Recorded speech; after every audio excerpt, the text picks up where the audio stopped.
Hello friends, मैं निसार सैफी दास्तान-ए-जुर्म की कहानी के इस एपिसोड में आप सभी का स्वागत करता हूं। दोस्तों, एक बार एक महिला अपने पति से लड़ाई झगड़ा करके अपने मायके चली जाती है और वहां जाने के बाद वो अपने मायके वालों से और ससुराल वालों से कहती है कि अब वो आत्मनिर्भर बनकर दिखाएगी और सभी को एक मैसेज देगी कि वो किसी से कम नहीं है और ना ही किसी से वो कमज़ोर है। उस महिला ने एक बिजनेस करने का प्लान अपने दिल में बना रखा था और उसने कुछ उस बिजनेस को शुरू करने के लिए पैसे भी जमा किए हुए थे, लेकिन इत्तेफाक से उसके पास मोबाइल में एक मैसेज आता है और उस मैसेज में लिखा हुआ था कि आप 25 लाख रुपए की रकम जीत गए हैं। बस ये मैसेज देखकर उसकी खुशी का ठिकाना ना रहा और इस बात की खबर उसने किसी को कानो कान नहीं होने दी और दिल ही दिल में उसने कहा कि जब तक 25 लाख रुपए उसके हाथ में नहीं आ जाते और एक बड़ा सा बिजनेस शुरू ना हो जाए तब तक किसी को पता नहीं होना चाहिए। अभी तक सब उसके मन के मुताबिक चल रहा था। अब इसके बाद वो मैसेज पर क्लिक कर देती है। उसके थोड़ी देर बाद सामने से फ़ोन आता है और वो मुबारकबाद देता है और कहता है कि तुम 25 लाख रुपए जीत गई हो, लेकिन इसके बदले में आपको सिर्फ 20,000 रुपये टैक्स के देने होंगे। टैक्स देने के बाद ये 25 लाख की पूरी रकम आपके अकाउंट में ट्रांसफ़र हो जाएगी। ये महिला को ठगने की शुरुआत थी और धीरे धीरे करके उसके पास जमा किए हुए पैसे बिजनेस शुरू करने के लिए जो उसने रखे थे वो सब के सब उन ठगों के हाथों में चले जाते हैं। उसने अपने माँ बाप से, दोस्तों से पैसे उधार लिए और अपनी खुद की और माँ बाप की जो ज्वेलरी रखी हुई थी उसको बेच दिया और कुल मिलाकर लगभग 7 लाख रुपए जमा किए हुए थे। 25 लाख के लालच में वो सब के सब पैसे धीरे धीरे करके उन ठगों के खाते में डालती चली गई और जब उसे होश आया तब तक बहुत देर हो चुकी थी और उसके सारे के सारे पैसे हाथ से निकल चुके थे। उस महिला के साथ ठगी हो चुकी थी। इस सारी कहानी को समझने के बाद वो महिला उन ठगों से बात करती है, फ़ोन पर रोती है, गिड़गिड़ाती है, उनकी मिन्नतें करती है, अपनी सारी परेशानी उनसे बयान करती है और वो कहती है कि पति से मेरा झगड़ा हो चुका है, मैं मायके में रह रही हूँ, ससुराल तो छूट ही गया है, अगर ये सब माता पिता को पता चलेगा तो मायका भी छूट जाएगा, इसलिए मेरे पैसे अब वापस कर दो। उस महिला ने तमाम कोशिशें की, लेकिन उन लोगों को इस महिला पर बिल्कुल भी तरस नहीं आया। वो जब बार बार उनसे रिक्वेस्ट करती है, रोती है, वो कहते हैं कि ठीक है, हम तुम्हारे सारे के सारे पैसे लौटा देंगे, तुम्हें वापस कर देंगे, लेकिन इसके लिए तुम्हें हमारा एक काम करना पड़ेगा। बाथरूम में जाना है और अपने नहाते हुए की एक वीडियो हमें भेजनी है। इसके बाद हम तुम्हारे सारे के सारे पैसे तुम्हें वापस लौटा देंगे। इस महिला के मन में लालच आ जाता है और लालच आने के बाद वो वही सब कुछ कर देती है जो उन्होंने करने के लिए उस महिला को कहा था। अब तक उसके पास जो पैसे थे, सारी ज्वेलरी थी, वो सब के सब चले जाते हैं और जो इज्जत बची थी वो भी चली जाती है। इस महिला को इंसाफ तो नहीं मिल पाया, लेकिन कहते हैं कि लालच बहुत बुरी बला होती है। लालच ही वो मीठा जहर होता है जिसे पीकर गुनहगारों की परवरिश होती है और वे एक से बढ़कर एक संगीन गुनाह को अंजाम देकर खुद पर फख्र महसूस करते हैं।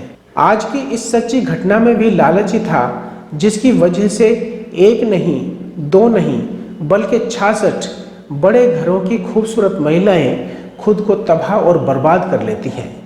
इस घटना को सुनाने के बाद शायद आप लोगों के भी रोंगटे खड़े हो जाएंगे और सोचने पर मजबूर हो जाएंगे। ये सच्ची घटना पश्चिम बंगाल के हुगली ज़िले में एक जगह लगती है जिसका नाम है चेनसुरा और इसी जगह की एक महिला जो बहुत ज़्यादा परेशान थी, वो अपनी परेशानी किसी के सामने बयान नहीं कर पा रही थी।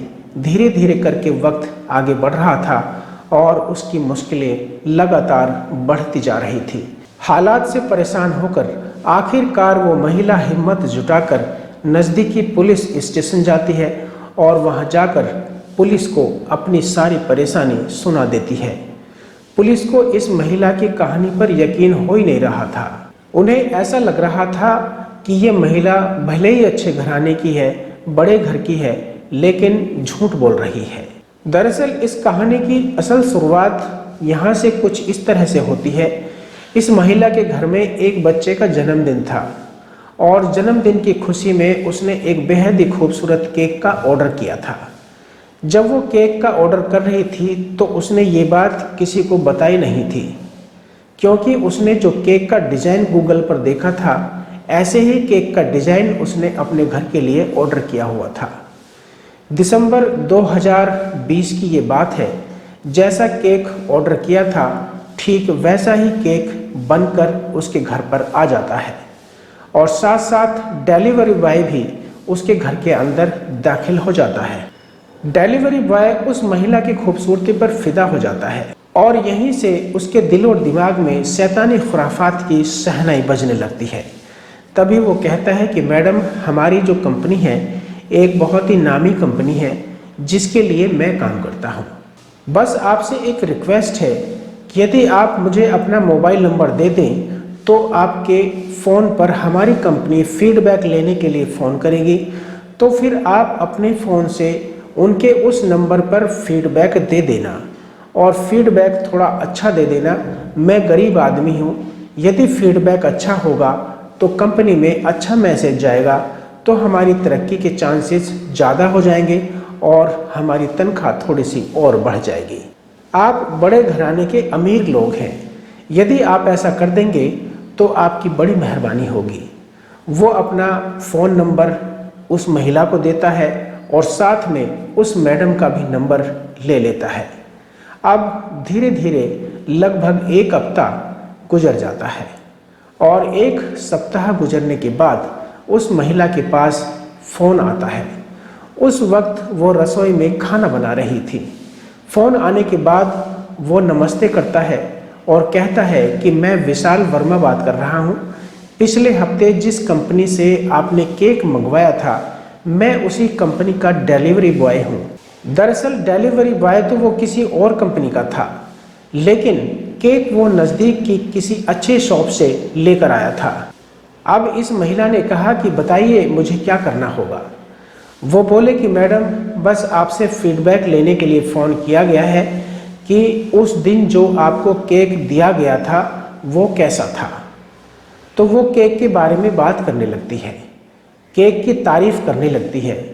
तो वो बीच में ही बात काट कर बोलता है कि मैडम, ऐसे फ़ोन पर नहीं बल्कि वीडियो कॉल पर अपना फीडबैक देना है और जितनी ज़्यादा अच्छी बात आप कर सकते हैं उतनी अच्छी बात कीजिए।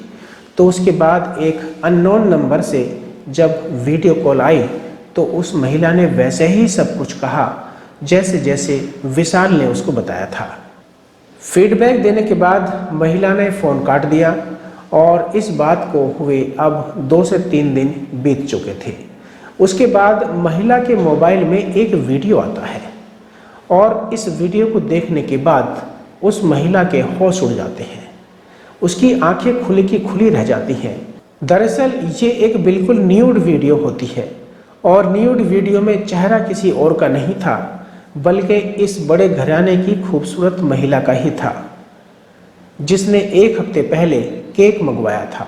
वो अपनी इस परेशानी को, इस समस्या को किसी से बयान भी नहीं कर सकती थी। जिस नंबर से वो वीडियो आई थी वो नंबर भी स्विच ऑफ था। अब उस पर ना तो वीडियो कॉल हो रही थी और ना ही नॉर्मल कॉल हो रही थी।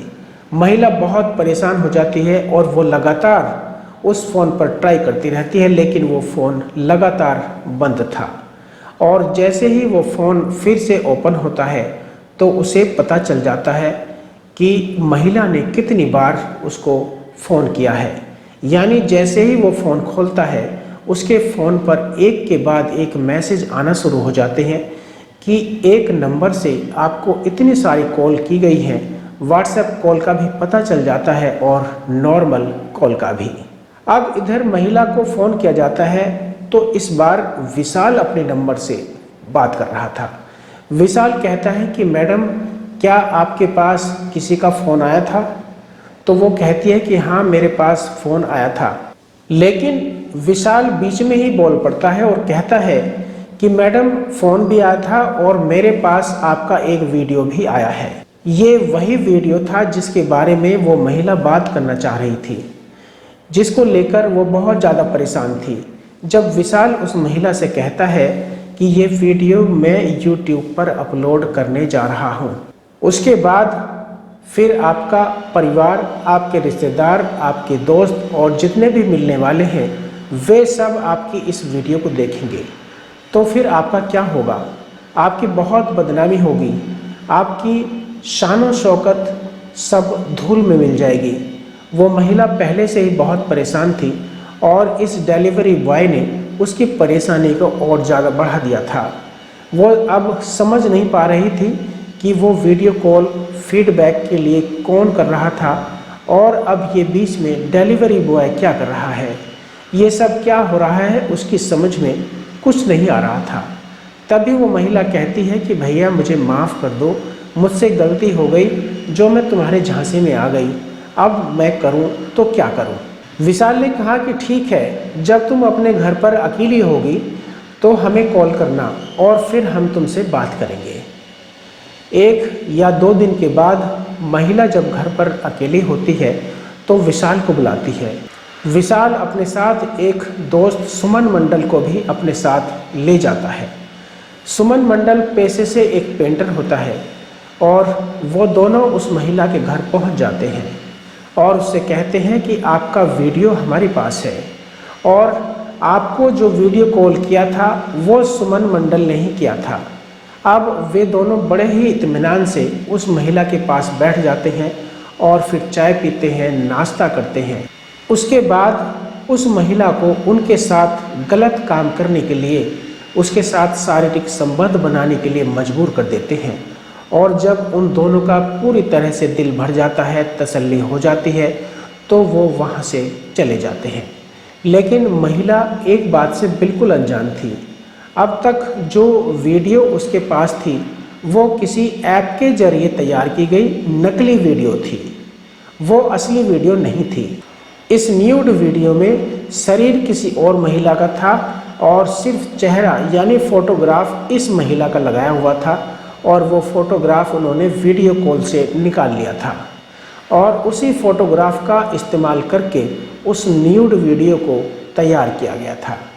इस वीडियो को बनाने का मकसद सिर्फ और सिर्फ इस महिला को ट्रैप करना था। लेकिन जब वे दोनों लड़के उस महिला के घर में बैठकर उसके साथ हैवानियत कर रहे थे तब उन्होंने ओरिजिनल वीडियो अपने मोबाइल में उतार लिया था और एक बार फिर वही ओरिजिनल वीडियो उस महिला को भेजा जाता है। वीडियो को देखकर महिला के होश उड़ जाते हैं, उसकी आंखों के सामने अंधेरा छा जाता है। वो समझ नहीं पा रही थी कि एक केक के बदले में आखिरकार उसकी ज़िंदगी में और कितने तूफान आने वाले हैं। अब ओरिजिनल वीडियो के बाद पैसे की डिमांड शुरू हो जाती है। कभी पैसे, कभी ज्वेलरी, कभी उसके शरीर की डिमांड होने लगती है। महिला बहुत परेशान हो जाती है। 2-2.5 महीने तक लगातार उस महिला के साथ ऐसा ही चलता रहता है और आखिरकार वो महिला फरवरी 2021 को नज़दीकी पुलिस स्टेशन गई और वहाँ उसने अपनी पूरी कहानी पुलिस वालों को सुना दी। तो पुलिस वाले कहने लगते हैं कि ये झूठी और मनगढ़ंत कहानी है, ऐसा कुछ भी नहीं होता है। वो बार बार रिक्वेस्ट कर रही थी कि और कह रही थी कि उस डिलीवरी बॉय का नंबर मेरे पास है, आप चाहें तो उससे बात कर सकते हैं। तभी पुलिस वाले 23 फरवरी 2021 की रात को विशाल के फ़ोन की लोकेशन पर दबिश देते हैं तो डिलीवरी बॉय विशाल एक नई महिला के साथ आपत्तिजनक हालत में मिल जाता है। पुलिस वाले देखकर हैरान रह जाते हैं कि एक महिला शिकायत करने के लिए थाने में आई हुई है और ये दूसरी महिला के साथ कमरे में मौजूद है। पुलिस वाले उसे पकड़कर ले आते हैं और वो महिला वहाँ से तुरंत चली जाती है।